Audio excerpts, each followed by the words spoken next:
Guys, അപ്പം നമ്മൾ ഇത് ചെയ്യാൻ പോകുന്നത് കൊല്ലം സ്റ്റൈൽ, നാടൻ സ്റ്റൈൽ രുചിയൂറും ബിരിയാണിയാണ്. അപ്പം നമുക്ക് വീഡിയോയിലേക്ക് കിടക്കാം.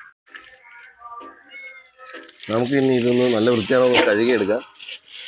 3-4 വെള്ളത്തിൽ നമുക്കൊന്ന് ഫ്രഷാക്കി എടുത്തിട്ട് കഴുകില്ല, നല്ല ബ്ലഡും അതും ഇതൊക്കെ ഉണ്ട്.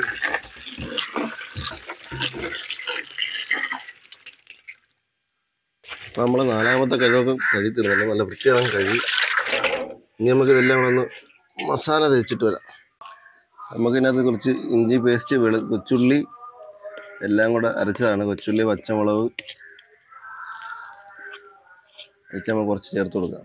കുറച്ച് ഗരം മസാല, കുറച്ച് മഞ്ഞപ്പൊടിയും കൂടെ ചേർത്ത് കൊടുക്കാം.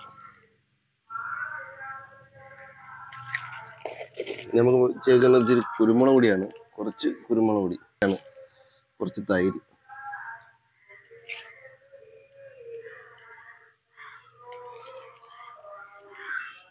നമുക്ക് 2 നാരങ്ങ നീരൊന്ന് പിഴിഞ്ഞ് വെച്ചെടുക്കാം.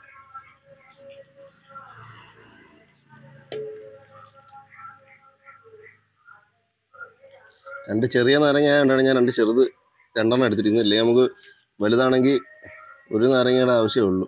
നമുക്ക് ആവശ്യത്തിനുള്ള ഉപ്പും കൂടെ ചേർത്ത് കുറച്ച് ഉപ്പ് ചേർത്ത് നമുക്കൊന്ന് മിക്സ് ചെയ്തെടുക്കാം. എല്ലാം ഒന്ന് മസാല പിടിച്ച്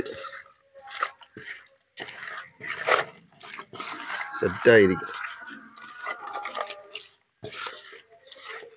അരമണിക്കൂർ നമ്മൾ മസാല തേച്ചിട്ട് റെസ്റ്റ് ചെയ്യാൻ പറ്റും. ഇനി നമുക്ക് ആവശ്യം ഒരു അടുപ്പ് സെറ്റ് ചെയ്തെടുക്കലാണ്. അതിനായി ഞാൻ 3 കല്ല് ഇവിടെ റെഡിയാക്കി വെച്ചിട്ടുണ്ട്. നമുക്ക് എന്നിട്ട് ആ കല്ല് വെച്ച് ഒന്ന് അടുപ്പ് റെഡിയാക്കി എടുക്കാം. അടുപ്പ് സെറ്റായിട്ടുണ്ട്. ഇനി നമുക്ക് വിറക് വെച്ച് ഒന്ന് കത്തിച്ചെടുക്കാം. കത്തിക്കാനായി ഞാൻ ഉപയോഗിക്കുന്നത് കർപ്പൂരമാണ്. കർപ്പൂരം വെച്ചാണ് ഞാൻ കത്തിച്ച് എടുക്കുന്നത്. തീ കത്തി വന്നിട്ടുണ്ട്. ഇനി നമുക്ക് ഉരുളി വെച്ച് കൊടുക്കാം. ഉരുളി ചൂടായി വന്നിട്ടുണ്ട്. ഇനി നമുക്ക് അതിനകത്തോട്ട് എണ്ണ ഒഴിച്ചു കൊടുക്കാം. നമ്മൾ എണ്ണ ഒഴിക്കുന്നതെന്ന് പറഞ്ഞാൽ വറവലിന് ആവശ്യമായിട്ടുള്ള എണ്ണയാണ് ഒഴിച്ചു കൊടുക്കുന്നത്. എണ്ണ ചൂടായി വന്നിട്ടുണ്ട്. ഇനി നമുക്കതിന് വറുക്കാനായിട്ടുള്ള വണ്ടിപ്പരിപ്പ് ഇട്ട് കൊടുത്ത് ഒന്ന് ബ്രൗൺ കളർ ആവുന്നവരെ ഒന്ന് വറുത്തെടുക്കാം. ബ്രൗൺ കളറായി വന്നിട്ടുണ്ട്. ഇനി നമുക്കത് കോരി മാറ്റാം. കുറച്ചും കൂടി കഴിഞ്ഞ് കഴിഞ്ഞാൽ അത് കരിഞ്ഞു പോകാനുള്ള സാധ്യത കൂടുതലാണ്. അതുകൊണ്ടാണ് നമ്മൾ ഇത് രീതിയിലാകുമ്പോഴത്തേക്കും നമ്മൾ കോരി മാറ്റേണ്ടത്. അണ്ടിപ്പരിപ്പ് മൊത്തം നമ്മൾ കോരി മാറ്റിയിട്ടുണ്ട്. ഇനി നമുക്ക് ഇട്ട് കൊടുക്കേണ്ടത് മുന്തിരിങ്ങയാണ്. മുന്തിരിങ്ങ അതേ കണക്ക് നമ്മൾ പെട്ടെന്ന് തന്നെ കോരി മാറ്റിയില്ലെങ്കിൽ അത് വീണ്ടും കരിഞ്ഞു പോകാനുള്ള സാധ്യത കൂടുതലാണ്. പെട്ടെന്ന് നമുക്കത് കോരി മാറ്റാം. എല്ലാം നമ്മൾ കോരി മാറ്റിയിട്ടുണ്ട്. ഇനി അടുത്ത് നമ്മൾക്ക് ആവശ്യം ചോറിനായിട്ടുള്ള സവാള വറുത്തെടുക്കലാണ്. അതിനായി നമുക്ക് കുറേശ്ശെ വറുത്തെടുക്കാം. ഞാൻ 2 പ്രാവശ്യമായിട്ടാണ് സവാള വറുത്തെടുക്കുന്നത്. സവാള അങ്ങനെ ബ്രൗൺ കളറായി വന്നിട്ടുണ്ട്. ഇനി നമുക്കിത് കോരി മാറ്റാം. ഇനി ഒരു പ്രാവശ്യം കൊണ്ട് നമ്മൾ ഇട്ടത് കണക്കൊന്ന് ബ്രൗൺ കളറാക്കി എടുക്കുന്നുണ്ട്. നമുക്ക് ഈ എണ്ണയ്ക്ക് തന്നെ സവാള ഒന്ന് വഴറ്റിയെടുക്കാം.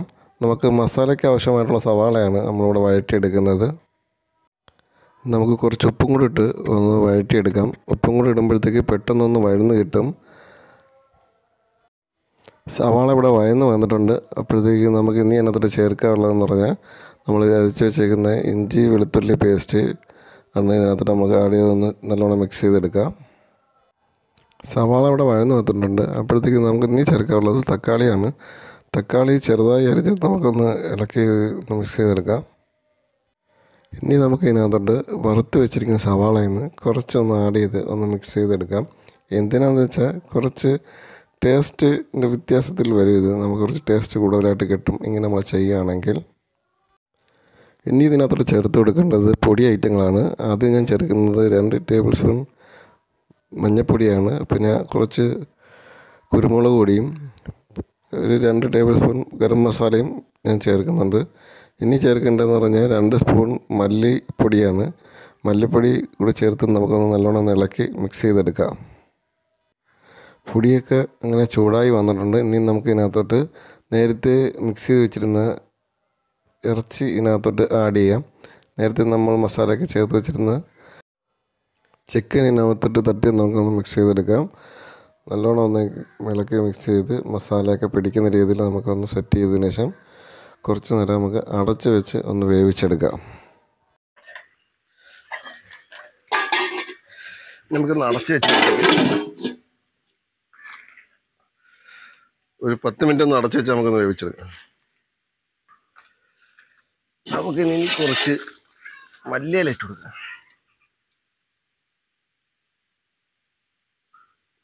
മല്ലിയില ഇട്ട് ഇനി കുറച്ച് ഇനി വേവട്ടെ.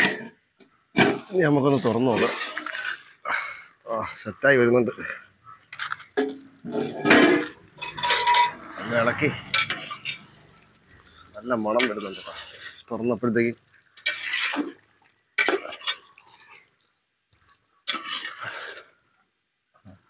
സെറ്റായി. ഇനി നമുക്കൊന്ന് അടച്ച് മാറ്റി വെച്ചേക്കാം. ഇനി ബാക്കി ഇന്ന് ദമ്മിലിരുന്ന് കണ്ടോളും. അത് മതി. കൂടുതലായി കഴിഞ്ഞാൽ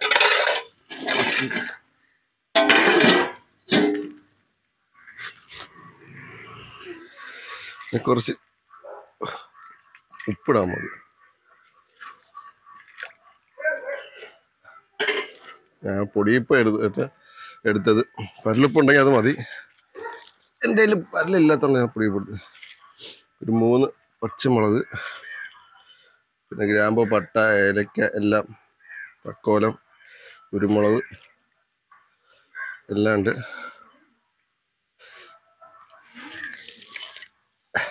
ഇനി ഞാനത് കുറച്ച് ക്യാരറ്റും കൂടെ ആഡ് ചെയ്യുന്നുണ്ട്. താല്പര്യമുള്ളവർ മാത്രം ഇട്ടാൽ മതി, ഇല്ലാത്തവർ സ്കിപ്പ് ചെയ്ത് കളയാം.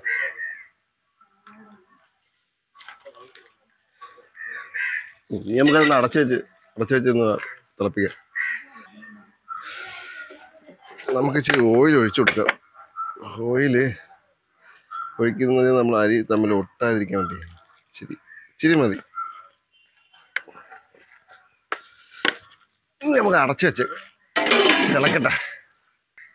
നമുക്ക് തുറന്നു നോക്കാം. വെള്ളം തിളച്ച് വന്നു.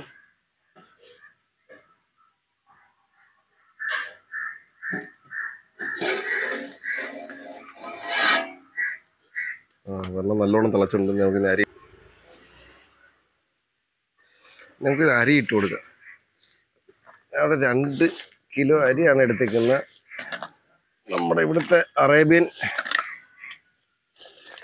റൈസാണ് എടുത്തിരിക്കുന്നത്. 2 കിലോ അരി.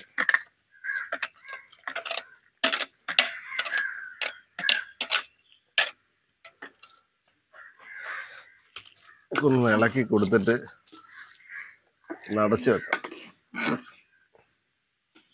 വെള്ളം തോനെയുണ്ടെങ്കിൽ ഞാനിവിടെ ഊറ്റിയെടുക്കാനാണ്. വെള്ളം തോനെ ഉണ്ടെങ്കിൽ നല്ല രീതിയിൽ റൈസ് തോനെ കാണിക്കും.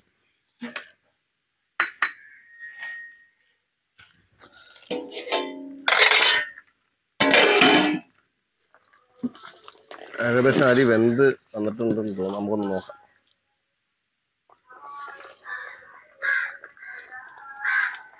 ഏകദേശം 3/4% വേവായിട്ടുണ്ട്. ഇനി നമുക്ക് തീയൊക്കെ ഒന്ന് മാറ്റി കൊടുക്കാം. അങ്ങനെ നമ്മൾ അരി ഊറ്റുവാണ്. കൊട്ടയിലാണ് നമ്മൾ അരി ഊറ്റുന്നത്.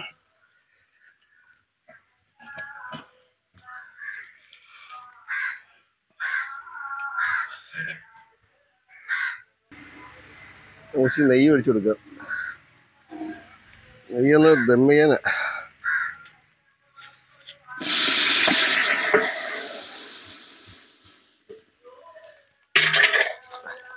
നമുക്കൊന്ന് സെറ്റാക്കി നേരെയാക്കി കൊടുത്തിട്ട് നമുക്കൊന്ന് ദം ചെയ്യാൻ ചോറിട്ട് കൊടുക്കാം.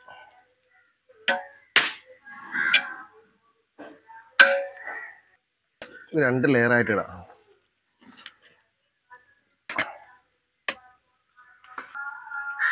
നമുക്ക് വറവിലിട്ട് കൊടുക്കാം.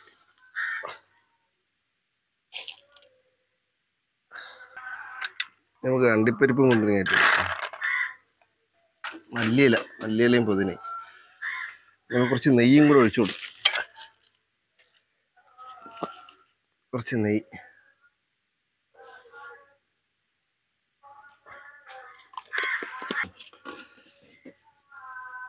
നമുക്ക് 2ാമത്തെ ലെയർ ഇട്ട് കൊടുക്കാം.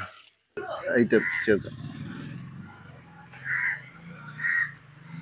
ഇനി അടുത്തത് ചേർക്കാൻ പോകുന്ന അണ്ടിപ്പരിപ്പ്, മുന്തിരി ചേർത്തിട്ടുണ്ട്. ഇനി നമുക്ക് ചേർക്കാനുള്ളത് മല്ലിയില, പുതിന,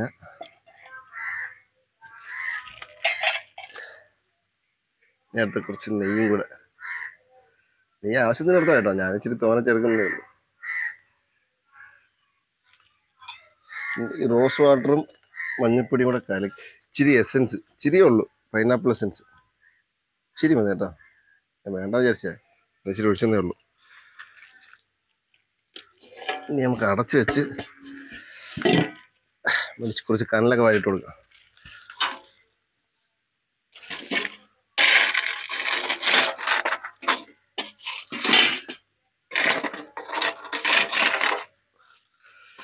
ഇച്ചിരി വെയിറ്റ് വെക്കണം. ഞാൻ കനലിട്ടിട്ട് വെക്കാൻ വിചാരിച്ചിട്ടാ. ഈ ചൂട് കാരണം എടുക്കാൻ വയ്യ.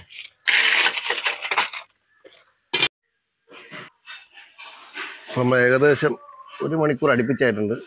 ചൂടൊക്കെ അല്ല, നമുക്കൊന്ന് മാറ്റി. 1 മണിക്കൂറായിട്ട് എൻ്റെ തീ പോയിട്ടില്ല. നമുക്ക് പതുക്കെ ഇതൊന്ന് ജസ്റ്റ് അതേ കണക്ക് എടുക്കാം. ഇങ്ങനെ ഉണ്ട് നമ്മളെ.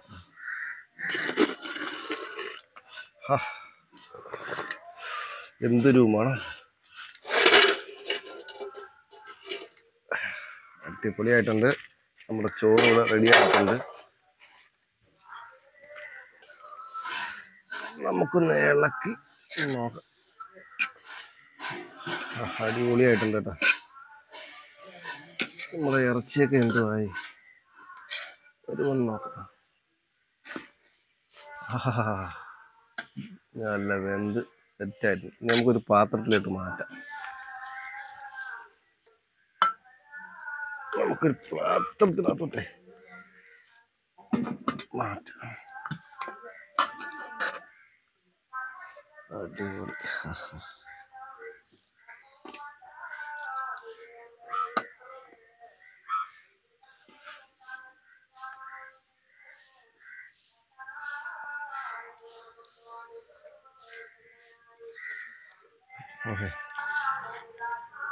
അപ്പൊ ഗൈസ്, ബിരിയാണി ഇവിടെ റെഡി ആയിട്ടുണ്ട്. നമുക്കിതൊന്ന് ടേസ്റ്റ് ചെയ്ത് നോക്കാം. ഗൈസ്, നല്ല ചൂടാണ്.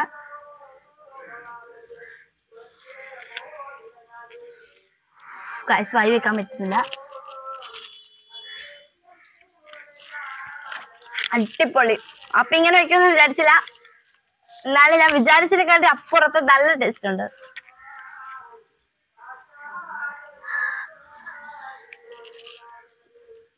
അടിപൊളി ബിരിയാണി, വേറൊന്നും പറയാനില്ല.